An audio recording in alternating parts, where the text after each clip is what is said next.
It's time to pick a side. The border war is on the air with BG and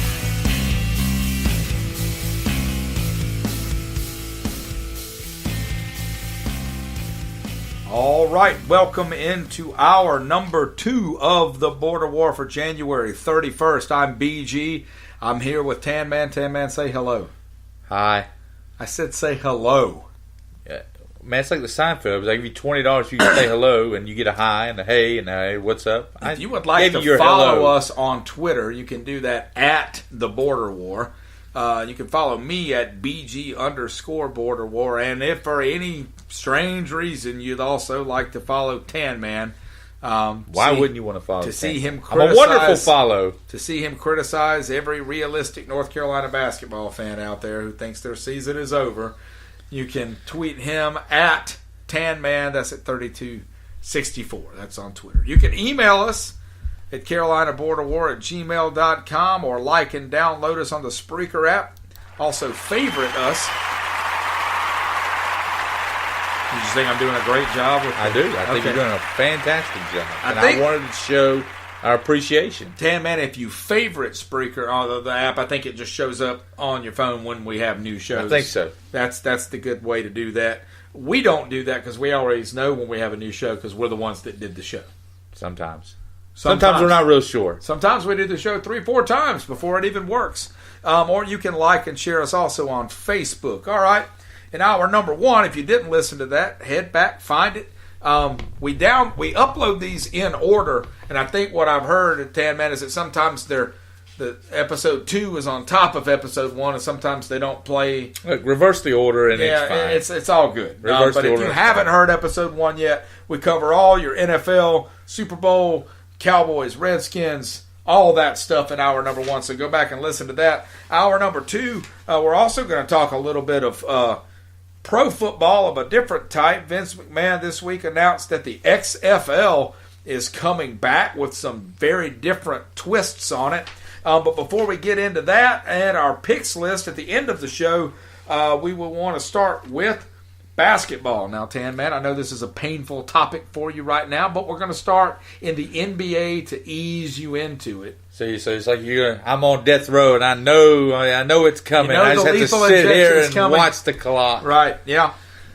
All right. So we had our mock All-Star draft last week. We did. I played the part of the balding LeBron James, and we did. You played the part of the obnoxious mouthpiece chewing. Everybody thinks he's a great guy, but really he's a scumbag. Steph Curry. Scumbag. Well, I mean, once it comes out on the air, you have to just go with it. You have to roll with it. He's a scumbag. I love it. All right. So, I guess what we want to do, can you tell us how our draft teams compared to what the real guys did? Well, BG, I honestly couldn't believe because we just went through and we did our own, like you said, we did our own draft. And if you go back and look at the teams we drafted, right, they were almost player for player the exact all-star teams that got drafted. And the thing is, you and I, we really didn't just go down the list. I mean, we kind of hopped around a bit. No, we hopped around, but they were almost. Yeah, the only thing different was your team. Team LeBron drafted my team, and Steph Curry pretty much drafted your team. But they were just like we said in Team LeBron. You get so it turns out I'm actually the you were actually Steph, and I was I'm the balding franchise. Altering for good or bad, LeBron. Well, you do have that kind of effect everywhere you go in real life. So, I can see how that makes happened. sense. But I'm glad you stopped wearing that headband, by the way. That was rough. It was a bad look early on in the show when you had that on. Push it up too much higher, then it's going to shoot off and hit somebody in the face. But you look at LeBron's team, though. He's got three injuries already on his team. He drafted DeMarcus Cousins. Yeah. He drafted John Wall, and now Kevin Love, they're saying, is out 6 to 8 weeks. But his team, he's got Anthony Davis. He took KD number 1. And he did what you said. He took Kyrie Irving in his starting 5. For Steph Curry, he come out with Giannis Antetokounmpo. Say that 5 times fast. Say it 1 time fast. DeMar DeRozan, Joel Embiid, and James Harden. Just looking it over, I think to me, I think LeBron's got the better team. But what do you think? I mean, LeBron has the better team if everybody's healthy. True. But I am glad Paul George got in. Paul George is the replacement for Cousins, so I don't know if he's going to start or what. I guess that's up to Adam Silver, but Silver named Paul George Cousins' replacement, so yeah, he can quit his ballyhooing. Where did Westbrook go? Westbrook wound up on Team LeBron. He was one of the only differences in our draft and the real one. So it's Westbrook. He's on there with KD and LeBron. Is he on there with Joel Embiid? No, Embiid's on there. See, that's what I wanted to see. I wanted those two to have to be on the court at the same time and play together. I wanted to watch that. He's on the other team. Like I said, the only ones that we got wrong in my team draft was DeMar DeRozan and Karl Anthony Towns. They're on the other group. And on the team you drafted, Kyrie Irving and I think LaMarcus Aldridge. Okay. Irving and LaMarcus Aldridge were the only ones. So basically, we got everyone right but 4. Well, that's not bad, and we weren't trying to do that. No, we weren't. We were just playing the game. I mean, if I had, I thought that was pretty wild. If I had actually tried to think like LeBron, I probably would have avoided Kyrie Irving. I mean, but obviously LeBron thinks like I think LeBron should think. Okay, maybe LeBron thinks like you.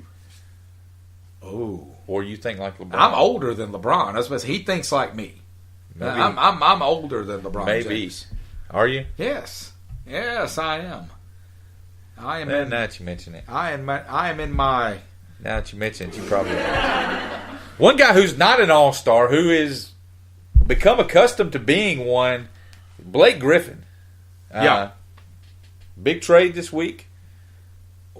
Griffin getting sent from the Clippers to the Pistons.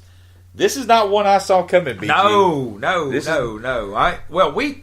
We talked about this summer. I believe it was on our infamous July 17th. The 24th show. Not 24th was the first one. The 17th is the one that disappeared. Yeah, and if you're on Spreaker, you probably can't really go find those now. We're looking at ways to upload different ways. But back in the summer, at any rate, we talked about how we felt like the Clippers had missed their window, and we both agreed on that. And one of the cardinal principles of this show is if you and I agree on something, we're right.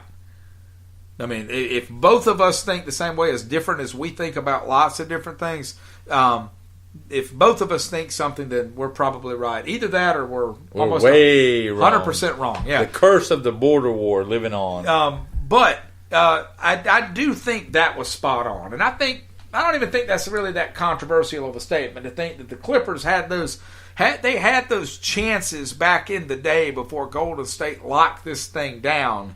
And the West was tough back then. The West is impossible now. Well, here's the Clippers, even going into this season, I think we picked them as like maybe a 7 seed, maybe a 7 or 8, maybe not even making the playoffs. Look, I like the haul. I said it when they made the Chris Paul deal. I like the haul that they got for Chris Paul. Right? You like that? The haul for Paul. It rhymes. Very well done. The Blake Griffin thing, when they re-signed him to the extension, and it was like 5 years. $120 million or something outrageous. I think everybody within the NBA circles that you heard was kind of scratching their head like, that's a lot of money for a guy who's missed 3 out of the last 5 postseasons. And every time you get into crunch time in the season where you want to make a statement and win a playoff series, he's nowhere to be found. So I don't get why you would sign him to that extension and you would tell him we want to make you a Clipper for life, and we want to hang your jersey from the rafters, and then 6 months later, ship him off for Detroit. I don't, from the Clippers side, I don't understand what they were doing from the whole get-go. Maybe they thought that they were. Well, I get the philosophy behind it. If you get rid of Chris Paul, you're obviously saying we're rebuilding.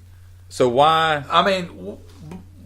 Getting rid of Blake Griffin in Griffith in that regard makes sense. But if you don't get what you think you should get, all right, for then him, you sign it, Trevor. You don't bring him in and let him play for half a season and then send him to. Well, he's earned. I think he's earned the right to have a little bit of say so. Yeah. In where he goes.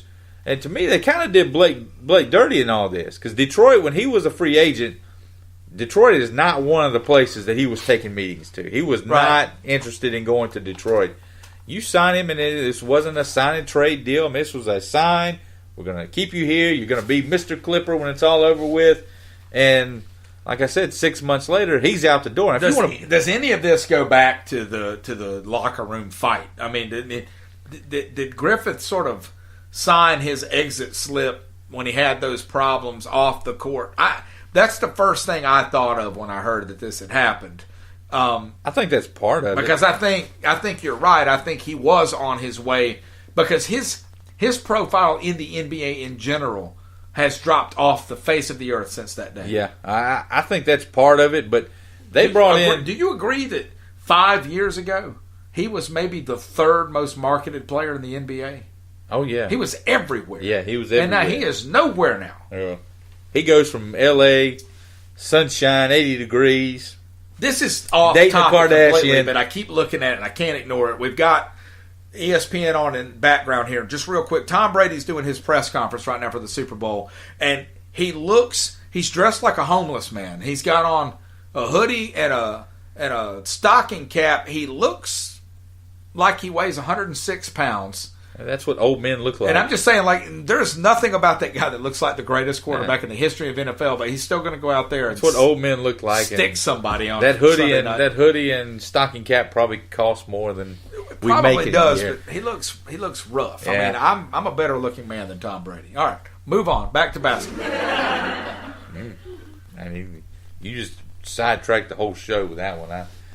Blake Griffin. To me, who is also better looking than Tom Brady. What this signals for the Clippers is they're waving the white flag on this. Absolutely. Absolutely. The Clippers, there's no arguing that. The Clippers, for the longest time, were one of the laughing stocks in the league. They had an owner who did not want to compete. Right. Now they've got a good owner. They've got Jerry West in the front office as kind of a consultant. He's not a consultant. Jerry West is a GM. I mean, let's clear it. And this has got Jerry West fingerprints all over it. Look, they made a run at it. They took a stab at it. You know, it didn't work out like they thought it would. I think there's something admirable for being able to admit ahead of the curve that your time is up. Yes. And let's not milk this. Yeah, look, they took a run at it when Chris Paul decided I want out. Right. It was over. That was it. It was over. And so, you trade Blake Griffin. You get back Avery Bradley, who's regarded as one of the better defenders in the league. You get a protected draft pick. No, the Pistons got the draft pick. Yes, the Pistons got the draft pick. But next up is going to be DeAndre Jordan. He will be gone before the trade deadline as well, and they're gonna start this thing all over. Where do you think Jordan ends up? I mean, this is a guy that really He only contributes really on the defensive side of the ball, but there are so many teams hurting for defense. Yeah, everybody can score the ball. Yeah, nobody's got a problem with that. There's no telling. Nobody saw Blake winding up in Detroit. So where I think would be? They call me crazy, and I don't think this happens. But if I could just put him somewhere, I think DeAndre Jordan would be a really interesting fit on the Rockets. That changes that whole dynamic when you add that kind of interior defense with that kind of scoring potential. Rockets ain't got enough. As far as the winner, they don't have enough to make that deal. No, I agree. They spend it all getting Chris Paul. But as far as the winner of the deal goes, I say the winner's the Clippers. Usually these trades, the guy that gets the player is the one that won the deal. But the Clippers get out from what, if you listen to the NBA folks in the know, and I trust the Rachel Nichols and the Ramona Shelburns and Adrian Wojnarowskis, they say this is one of the worst contracts, viewed as one of the worst contracts around the league. And it's sort of like now the Clippers are out from under it. So it's like we just talked about with the Redskins in hour one. This isn't just about comparing players. Some of it is about like where you stand and what this sets you up to do in the future. And it gives them some flexibility now. And the bottom line is the same with the Redskins. If you keep Kirk Cousins, and in this case, if you keep Blake Griffin, you already knew what your ceiling was. Yeah. The ceiling was not a championship. And if you're trying to win a championship and you can't, then you roll the dice. And if it blows up in your face, so be it. But you weren't going to win one anyway. No, they weren't going to win one, so they're going to start over. On the Pistons side, they look at it as they built this new arena in downtown Detroit. They want to put butts in the seats. Yes. Putting butts in the seats. Tony Schiavone, if you're listening, we are your biggest fans. But now you get a name. You get a name everybody knows. You get a name you can throw up on the marquee outside, and you can get fans to come in. So the Pistons, I don't think on their end, this was as much of a basketball move as it was a marketing move. So they're going to get their tickets. There are markets in all pro sports that is the case, and at the same time though, the Pistons have proven that they can sort of come out of nowhere and win a title every now and then too. So I'm not sure that Griffith isn't even better off as a player. To me, the smart people are the ones who are setting themselves up for the post-LeBron, post-Golden State run. The NBA right now is not about now. It's about 4 years from now. And it is going to be a fundamentally different league in 4 years. You're absolutely right. Yeah. It could be a fundamentally different league in 2 years. Yeah, maybe. Didn't we decide that 2 years is what Golden State's got left on their lockdown on that? I think Golden State's got the lock for 2 more years. And after that, we'll start seeing. They're going to lose somebody. They'll lose somebody. Yeah. Yeah.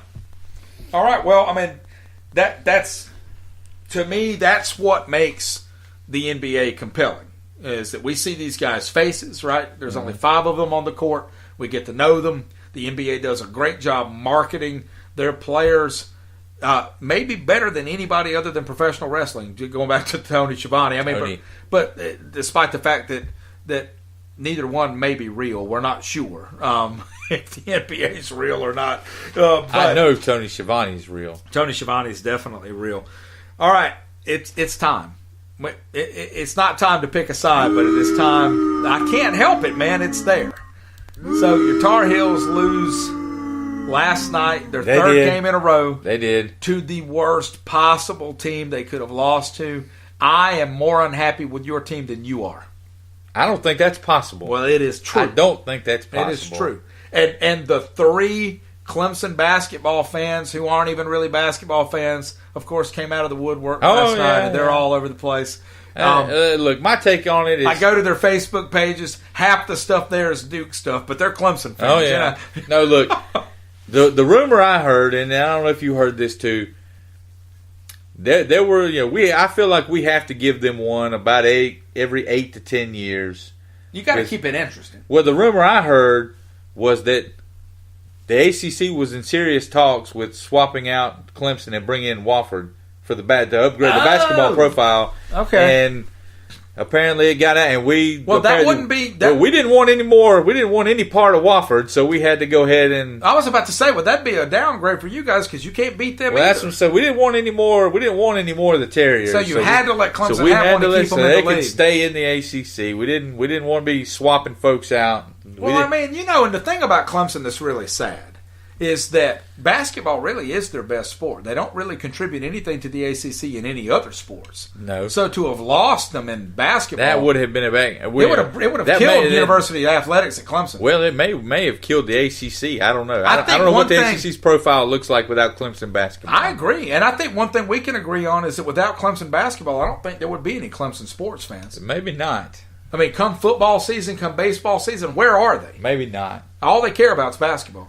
Well, all they cared about last night was basketball. I can speak firsthand to that one. I've made 3 or 4 trips down to Little John now. I've seen them play in the ACC tournament a couple times. I knew this day was coming.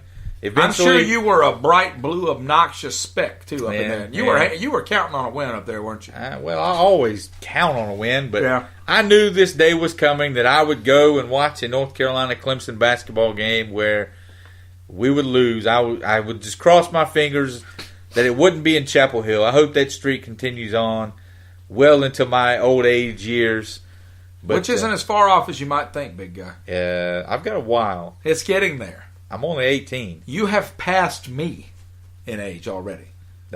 I'm younger at heart than you are. That's scientifically impossible because I'm all about the science. You definitely are. All about the science. All right, so on a serious note, though, where does this leave? Well, let's start with Clemson. I mean, so this obviously only improves their profile.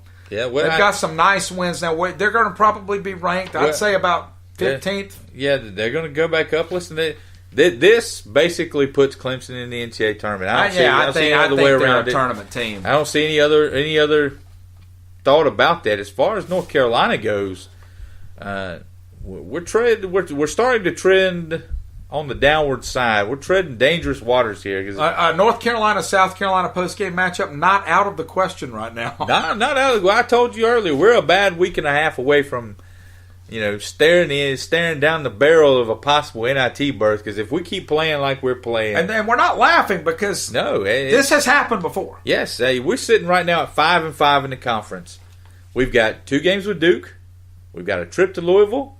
We've got a trip to NC State. I mean, this is, we have work ahead of us right now, and you lose. If you take these losses by themselves individually, losing at Virginia Tech, that's not a bad loss. Virginia Tech's a lot better than we thought they would be. Losing at NC State, well, Duke lost, and losing to NC State, well, Duke lost to NC State. NC State can beat some teams, and they're going to knock on the door to the tournament now too. And at Clemson hadn't lost a home game yet this year. They're undefeated at home this year. That's not a. But when you couple them all together, and you start to, you're starting to see a trend now.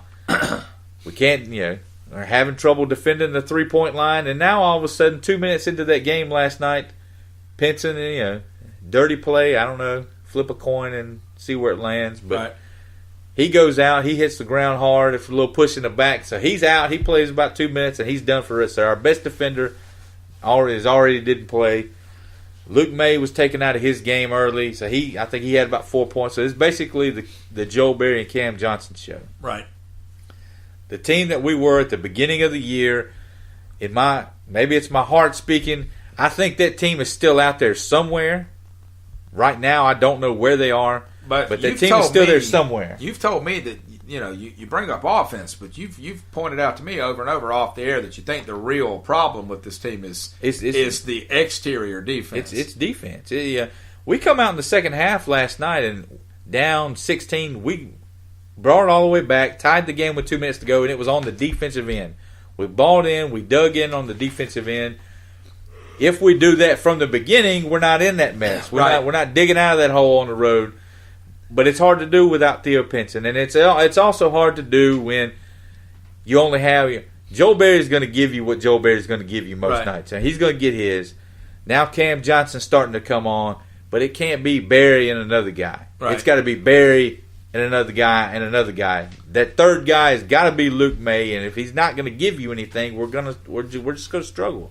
Right now, we're not that great of a team, and unfortunately, I don't know if there's enough time left that we're going to be able to turn it around. I mean, we're probably the NIT is a stretch. I think we're probably still going to make the tournament, but it's looking more and more like we may limp in and fall short of some expectations. Unfortunately, well, we'll see what happens. I mean, obviously, I think you can really say Clemson season's already been a success. I mean, this was a team that was picked to finish in the bottom third of the ACC by a lot of folks.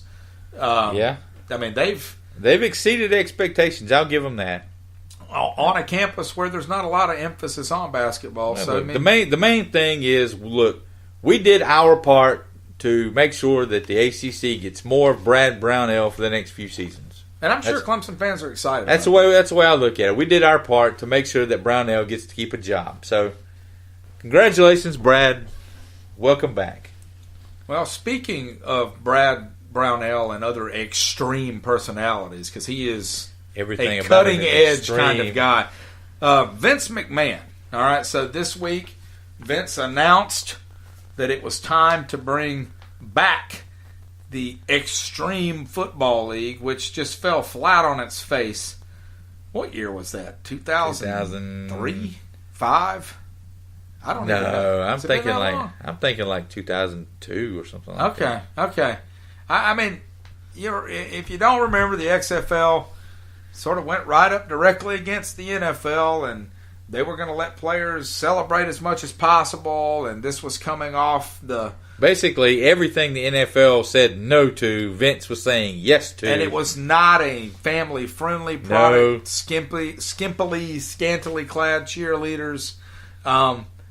Sort of risque, and a lot of alcohol being sold at games all the way up through the fourth period, if I remember. And even the first game, I mean, and the bottom line, TanMan, was that despite all that, the football was terrible. That's really what it came down to. The football was just not good.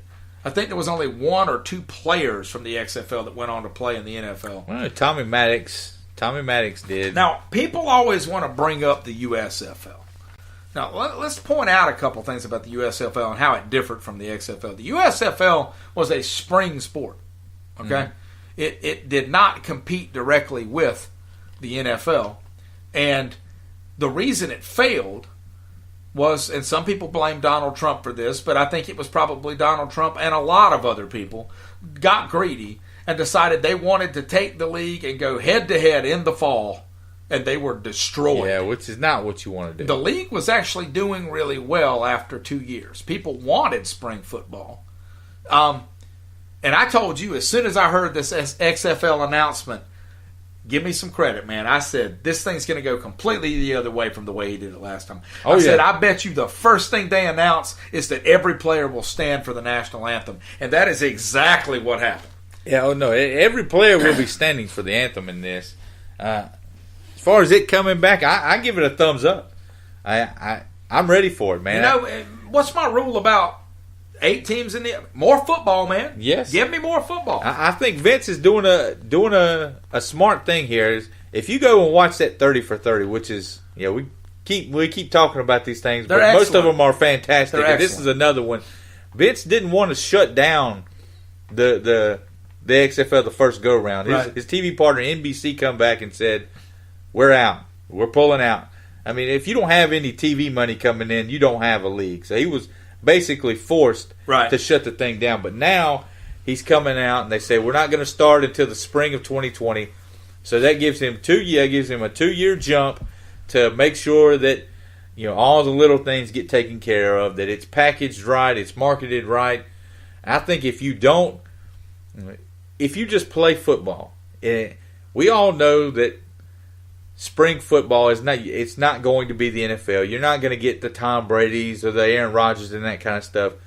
But if you start this thing somewhere around May and you run it up through June, and you're done before the NFL training camps, an 8-week season, an 8 week, and you're done before the NFL training camps start, it'll absolutely work. It'll work, but you have to be You have to be about the football. You can't be about strippers moonlighting as cheerleaders in the stands. You can't have guys. He hate me. You can't have he hate me on the back of jersey. Put Smith on the jersey and let's move on. Yes. You can't have guys running out there to midfield, blowing out their knees and shoulders, trying to get a football to see. Kick the ball off. Right.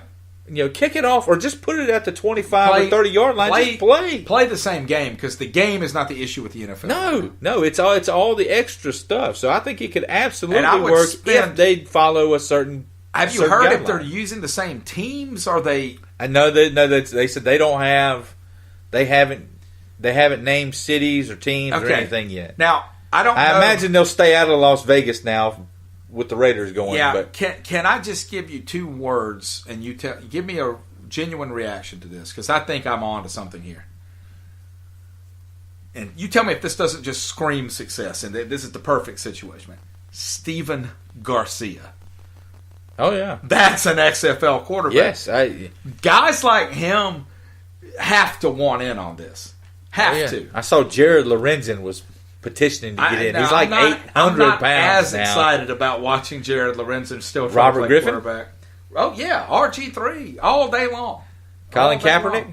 Does Kaepernick have a place in the XFL? I doubt it. I don't think so either. Not if that's how they're marketing it. Yeah, that was one thing I think that's the one player above all you can't let in if you're Vince McMahon. And you and I don't have the football problems with Kaepernick, and frankly, I mean, without getting political, I don't have strong reactions to a lot of things politically that some people. He probably should be on an NFL team. We've talked about, but he'll never be. If you're marketing it as the alternative to that part of the NFL, you can't touch him with a 12-foot pole. You can't let him in. Now, if it were me, as far as the cities and the teams go, I think you stay. Yeah, I think you stay more in the eastern side of the country. I think you look at cities that don't have NFL teams already. Like I said, one was in Las Vegas. They're not going to Las Vegas now. Tallahassee. Tallahassee, Orlando. Yeah. I think get a place in Georgia, Alabama. These places in the South where football is king. Yeah, if you want to go, if you want to start getting up north or something like that. But I think to me, I would stay mostly in the eastern part of the country. One, it limits travel, so it's going to limit expenses. Yeah. I think, like I said, the fan interest is higher down in this part of the country, especially with college football fans. What do they say? There's football and then there's spring football. Right. Spring. Here you go. Yeah, you stay. You look at the Raleigh, Durham, North Carolina area, somewhere up in Virginia. So you stay in this. You have stay to, in the southeastern part of the country. Build some natural rivalries. I mean, like, I'll tell this. This is a real quick story. I went to a concert in Charlotte one night, and the same band was playing in Atlanta 3 nights later, and the band mentioned in Atlanta that they had been in Charlotte. These are heavy metal fans now, and the entire crowd starts booing like it's nobody's business. I mean, like they just because they mentioned Charlotte, another city. That's the kind of stuff you can take advantage of in the Southeast, and I don't think you get everywhere else. Like I said, if you're only going to have 8 teams, you put a team. Have they announced a number? 8. Okay. They're going to start with 8. I think if that's all you have, and you put a team in New York and a team out in California, San Diego, it's too much. Yeah. It's too much.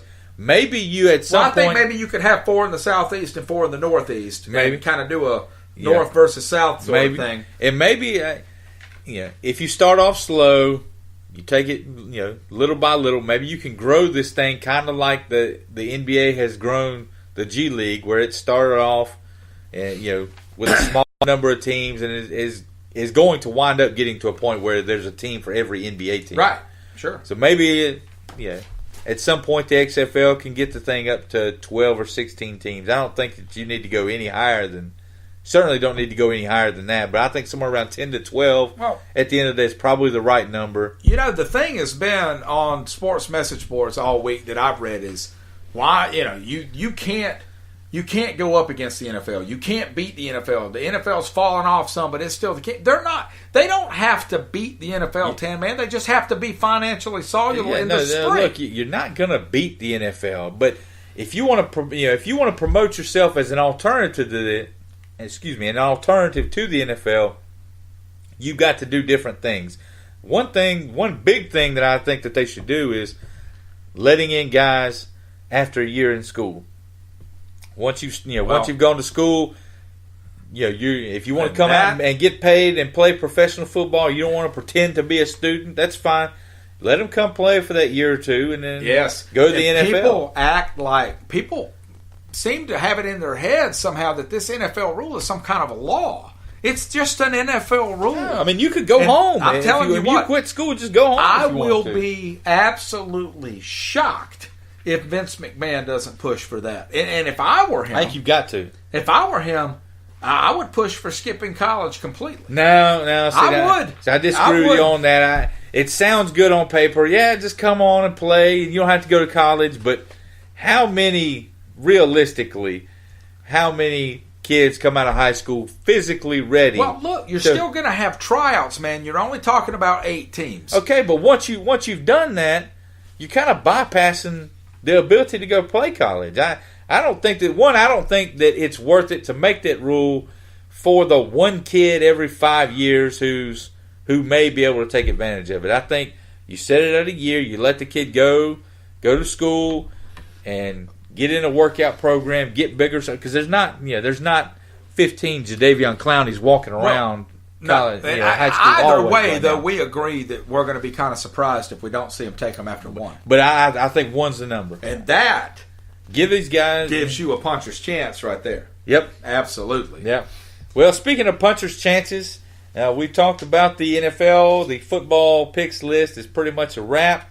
So we moved on to the basketball portion of it. Why would you even bring up the football picks list? That was a wrap last week. Well, you're a wrap this week. But this week, last week, we both go 5-5. We're just sort of feeling each other out in the ring, man. Yeah, we're McGregor and Mayweather in the first couple rounds. Again, I'm all off the board. How are we doing on time? We got plenty of time. Okay, I happened to see somebody tweet out this week some released footage of Mike Tyson working in the ring, and it was I would guess probably before his prison sentence, and it looked like a younger Mike Tyson just working. And I remembered the guy that was working and being in his, all the matches used to come on HBO. Yeah. And I watched them religiously as a kid. And I remember the guy that was in his camp. It was of the Customado group. I think it was probably after Cuss died. But man, I'm watching Mike Tyson in his prime spar with this guy. Just a machine.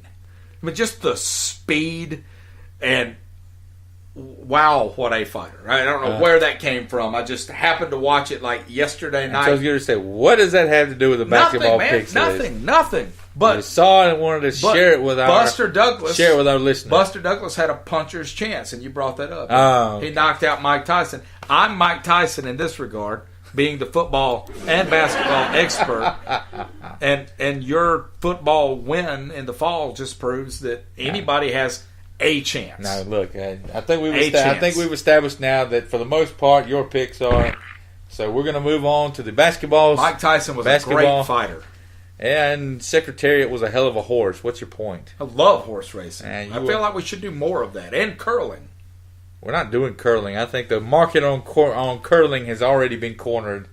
Last week, you go 5-5. I go 5-5. You had a interesting week in the NBA. 4-1 in the NBA last week. I must have had a terrible week in college. Yeah. And my Tar Heels didn't help you out at all. They did not. This week, we're going to start off in the ACC. The Miami Hurricanes, they were ranked. Now they are not. They're going to Virginia Tech, a difficult place to play, as I can attest to. BG, Hurricanes and Hokies. I'm going to take the Hokies because they're the home team, like you said. I mean, it's a Saturday night game. I think it'll be pretty live in there. Miami, I don't know what this team is right now. They sort of come and then they go and then they come and they go. I'm not sold on them getting the tough road win. Yeah, no. Blacksburg has become a place notorious for pulling upsets, or for Virginia Tech pulling upset. I don't think beating Miami is really that big of an upset. I think Virginia Tech's a better team than Miami, and I'm going with the Hokies too. Sometimes I wish if Roy Williams retired, I think Buzz Williams would be one of the guys on my short list that I would want to come to North Carolina. Anybody that just goes out there in a T-shirt to coach basketball games. Yeah. I love it. That does seem like your style. Yeah. Because your natural habitat is inside a T-shirt. Yeah. T-shirt and or a Hawaiian shirt. T-shirt. So you say.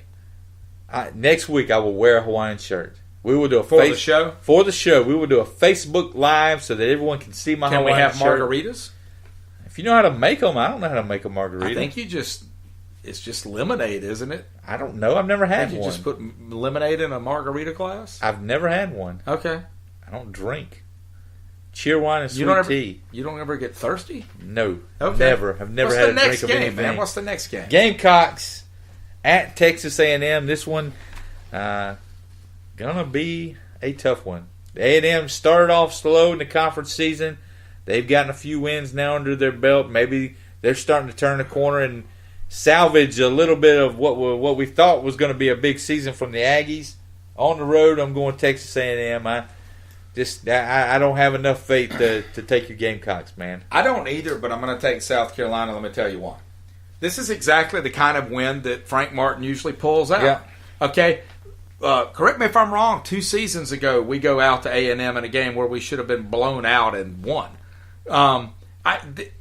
It's when you count South Carolina sort of out for the count that they typically come back and grab one. You're right. And I don't have a lot of confidence either, but I just feel like, and I don't think if South Carolina goes and wins, we'll probably turn around and lose our next home game. I mean, don't get me wrong, I get it, but I'm gonna take the Gamecocks here. A little bit of a stretch, but Yeah, I think this is exactly the kind of game we usually win. Next one up, the 5th-ranked Spartans of Michigan State. They've got a lot of non-basketball-related drama going on up there. Yes, they are going to Indiana. Indiana almost pulled off the upset against Purdue last weekend. They had a pretty uninspiring performance against Ohio State last time out. But Saturday night, they're going to get Michigan State in whatever that arena is called, Assembly Hall, bad seat, or the bad seat arena is what I call it. Hoosier Dome. Hoosier, I don't know is what it is. The Hoosier Dome? Isn't that a thing? It used to be. Oh, okay. It used to be. I think they renamed it, tore it down, or whatever. But who you got, man? The Spartans or the Hoosiers? You know what? I'm going to take Indiana in this one because I think this situation in Michigan State is getting worse by the day. It's starting to wear on him, man. Izzo looks like he's aged 10 years in a week. Let me tell you, we're not talking about football, but I'm not sure Mark D'Antonio is going to come out of this thing. It's starting to look like some axes are going to fall up there. And you're right. And this isn't. Look, we joke about Indiana a lot. This is a hard place to go win a game. And Indiana's going to be smelling blood in the water before this game starts. Yeah, I agree. Michigan State was one of my Final Four teams, but I'm taking the Hoosiers. Yeah, I agree with you. I'm taking the Hoosiers to pull the upset. I think they're going to get the late game Saturday night. That place is going to be rocking. They're going to be waiting for it all day long. Give me the Hoosiers. Next on the list, real quick, 15th ranked West Virginia going to Oklahoma on Monday night. Trae Young setting the world on fire. They fell just short in Morgantown a few weeks ago. They get them at their place this time.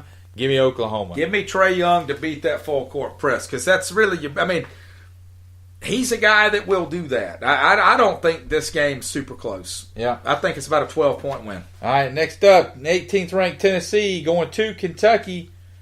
I'm going to take the Volunteers in this one. I don't have a lot of faith in Kentucky. They came through and got the big win in West Virginia the other night.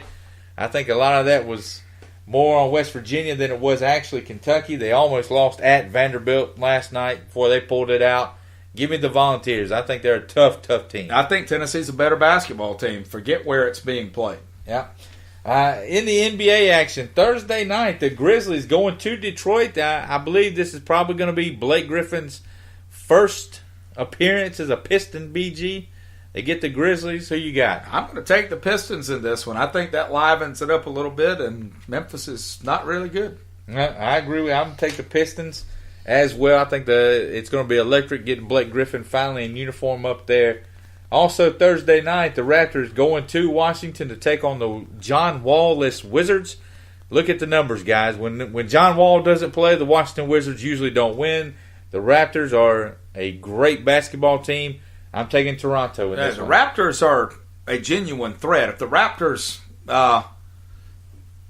play their cards right, they could make some noise this offseason. They're going to be a tough out this summer. The Bucks and the T-Wolves, two of your favorite teams right now in the NBA, BG. I like both of these Giannis and Antetokounmpo versus Wiggins and Karl Anthony Towns also and Jimmy Butler. Come on, man. Jimmy Butler's Michael Jordan's love child. He's a North Carolina alum, practically. You should give him some. I'm going to take stop bad mouthing MJ. Give me the MJ has never the ventured out. The T-Wolves in this one. T-Wolves. I will take the T-Wolves as well. Michael Jordan's nephew helps him get the win. The next one, two of my favorite teams in the NBA that will never win anything. That's what makes it fun. Close to an NBA title, but I've seen them play a few times against one another. The Pacers at the Hornets. You going to this one? No. Okay. If I hadn't gone to Clemson last night, I probably would have, but I stay home, watch this one on TV. Pacers at the Hornets. Give me the Hornets. Give me the Pacers, man. Over the past 15 games or so, the Pacers are the best team in the NBA right now. They're tough. The Pacers just beat them in Indiana, so I'll give the Hornets the home game this time. Finally, wrapping it up on our picks list, the Rockets at the Kevin Love-less Cavs. Do they really even want Kevin Love? I don't know. BG, you taking the Rockets or the Cavs? I'm taking the Rockets. Yeah. Going with the Rockets. In an outscore you fest, but they can do that. Yeah, I see that you've now taken to copying all my basketball picks, just like your football picks went too. differently on several games. You don't know what you're talking about. All right, guys, that is it for this week. BG, anything else to add? 30 seconds. Just want to bring up again Mike Tyson's amazing skills back in the warm-up ring in 1988. Right. Yeah. So fast. Time's up. Mike Tyson.